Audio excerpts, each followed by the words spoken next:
Hi, good morning. ಎಲ್ಲರೂ ಹೇಗಿದ್ದೀರಾ? I hope ಎಲ್ಲರೂ ಚೆನ್ನಾಗಿದ್ದೀರಾ ಅಂತ ಅಂದ್ಕೊತೀನಿ. ನಾನು ಚೆನ್ನಾಗಿದ್ದೀನಿ. ಇವತ್ತು ಎಣ್ಣೆಗೆ ಬದ್ನಿಕಾಯಿ ಪಲ್ಯ ಮಾಡೋಣ ಅಂತ ಅಂದ್ಕೊಂಡಿದ್ದೀನಿ. ಆಲ್ರೆಡಿ ಇವತ್ತು ಚಪಾತಿ ಮಾಡಿಬಿಟ್ಟಿದ್ದೀನಿ. ಬೆಳಗ್ಗೆನೇ ಚಪಾತಿ ಮಾಡಿದೆ, ಸ್ನಾನ ಆಯಿತು, ಪೂಜೆ ಆಯಿತು, ಬಟ್ಟೆ ತೊಳೆದಾಯಿತು, ಎಲ್ಲ ಕೆಲಸ ಆಯಿತು. ಎಣ್ಣೆಗೆ ಚಪಾತಿ ಮಾಡೋಣ, ಡ್ರೆಸ್ ಒಂದು ಹಾಕ್ಕೊಂಡಿದ್ದೀನಿ, ರೆಡಿಯಾಗಿಲ್ಲ. ಇವಾಗ ಪಲ್ಯ ಮಾಡಿಬಿಟ್ಟು ಆಮೇಲೆ ರೆಡಿ ಆಗೋದು. ಫಸ್ಟು ಬದ್ನಿಕಾಯಿನ ನಿನ್ನೆನೇ ನಾನು ಫ್ರೆಶ್ ಹೆಂಗೆ ಮಾಡಬೇಕು ಅಂತ ಹೇಳಿದ್ದೀನಿ. ಇವತ್ತು ಅದನ್ನು ಬದ್ನಿಕಾಯಿನ ಕ್ಲೀನಾಗಿ ತೊಳ್ಕೊಬೇಕು. ಫಸ್ಟ್ ಬದ್ನಿಕಾಯಿನ ಕ್ಲೀನಾಗಿ ತೊಳ್ಕೊಬೇಕು. ಈ ಥರ ಫ್ರೆಶ್ ಮಾಡಿದ್ರೆ ಹಸಿ ಅರಿಬಿನ ಮುಚ್ಚಿಟ್ಟಿರ್ತೀನಿ. ಅವು ಫ್ರೆಶ್ ಆಗೇ ಇರ್ತವೆ ಬದ್ನಿಕಾಯಿ. ಇದನ್ನು ಫಸ್ಟ್ ಕ್ಲೀನಾಗಿ ತೊಳ್ಕೊಂಡು ಹೆಚ್ಕೋಬೇಕು.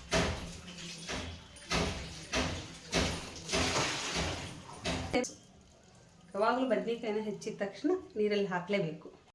ನಾಳೆ ಬೆಳಗ್ಗೆ ಮಾಡೋಕ್ಕೆ ಬದ್ನಿಕಾಯಿ ತಂದಿದ್ದೆ.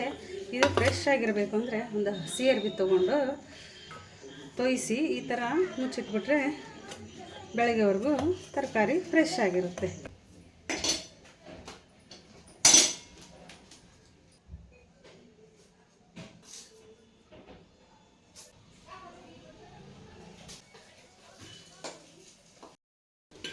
ಬದನೆಕಾಯಿನ ಈ ರೀತಿ ಹೆಚ್ಕೊಂಬಂದಿದ್ದೀನಿ.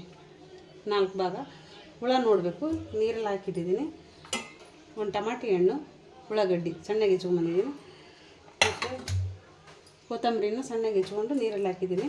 ಕ್ಲೀನಾಗಿ ತೊಳೆದಿದ್ದೀನಿ. ಈಗ ಅದನ್ನು ಎತ್ತಿ ಖಾರಕ್ಕೆ ಎಷ್ಟು ಬೇಕಷ್ಟು 3 ಚಮಚ ಖಾರ ಹಾಕ್ಕೊತೀನಿ.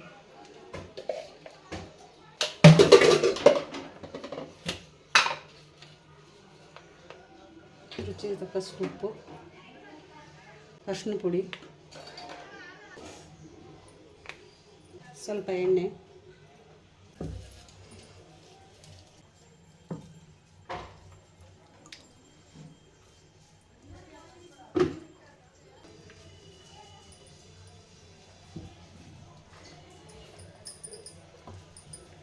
ಎಲ್ಲ ಬದನೆಕಾಯಿ ತುಂಬಿಟ್ಕೊಂಡಿದ್ದೀನಿ. ಇದನ್ನು ಒಗ್ಗರಣೆ ಕೊಡಬೇಕು.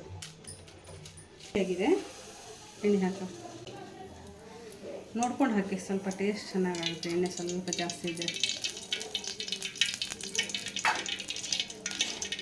ಎಣ್ಣೆ ಕಾಯಿಲೆ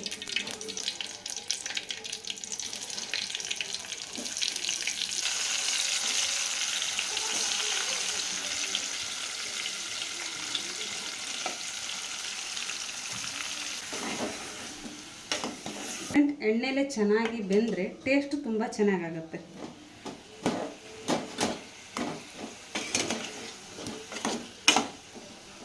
ಎಣ್ಣೆಲೆ ಬೆಂದಿದೆ. ಈಗ ಸ್ವಲ್ಪ ಎಣ್ಣೆಲೆ ಬದನೆಕಾಯಿ ಚೆನ್ನಾಗಿ ಬೆಂದಿದ್ದಾವು. ಇವಾಗ ಇದಕ್ಕೆ ನೀರು ಹಾಕಬೇಕು. 50% ಬೆಂದಿದ್ದರಿಂದ ನೀರು ಜಾಸ್ತಿ ಹಾಕಿದ್ದೀನಿ.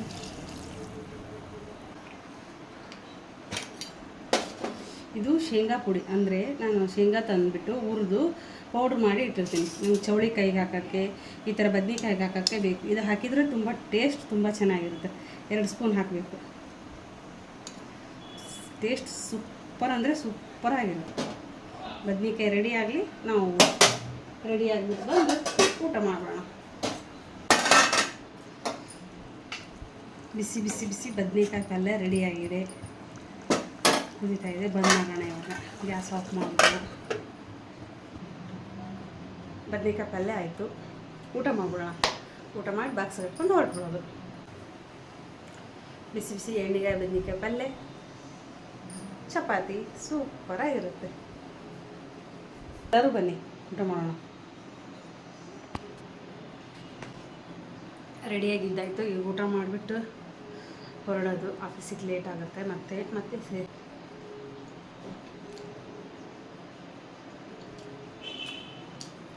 ಸಖತ್ ಟೇಸ್ಟ್ ಆಗೈತೆ ಪಲ್ಯ. ಶೇಂಗಾ ಪುಡಿ ಹಾಕೋದ್ರಿಂದ ತುಂಬ ಟೇಸ್ಟ್ ಆಗ್ತದೆ. ಅದ್ರ ರುಚಿನೇ ಜಾಸ್ತಿ ಆಗುತ್ತೆ. ಇನ್ನು ಕೆಲವರು ಗುರಾಳ್ ಪುಡಿ ಹಾಕ್ತಾರೆ, ಉಚ್ಚಲ್ ಪುಡಿ ಅಂತಾರೆ. ನಮ್ಮ ಕಡೆ ಗುರಾಳ್ ಪುಡಿ ಅಂತಾರೆ. ನನಗೆ ಅದನ್ನು ಹಾಕಲ್ಲ. ನಾನು ಶೇಂಗಾ ಪುಡಿ ಮಾಡ್ಕೊಂಡಿರ್ತೀನಿ. ಕೆಲವೊಂದು ತರಕಾರಿಗೆ ಕಂಪಲ್ಸರಿ ಹಾಕ್ತೀನಿ. ಸೊ ಊಟ ಮಾಡಿಬಿಟ್ಟು ನಾನು ಆಫೀಸ್ಗೆ ಹೋಗ್ತೀನಿ. ಬಾಕ್ಸ್ ಹಾಕ್ಕೊಂಡು ಟೈಮ್ ಆಯಿತು. ಮತ್ತೆ ಸಿಗ್ತೀನಿ ಮುಂದಿನ ಹೊಸ ವಿಡಿಯೋದೊಂದಿಗೆ. ಅಲ್ಲಿವರೆಗೂ ನೀವು ಖುಷಿಯಾಗಿರಿ, ನಾನು ಖುಷಿಯಾಗಿರ್ತೀನಿ. Subscribe, like, share, comment. ನಿಮ್ಮ ಕಮೆಂಟ್ಗೋಸ್ಕರ ನಾನು ಕಾಯ್ತಾ ಇರ್ತೀನಿ. ಸಬ್ಸ್ಕ್ರೈಬ್ ಮಾಡೋದು ಮರಿಬೇಡಿ. ಬಾಯ್.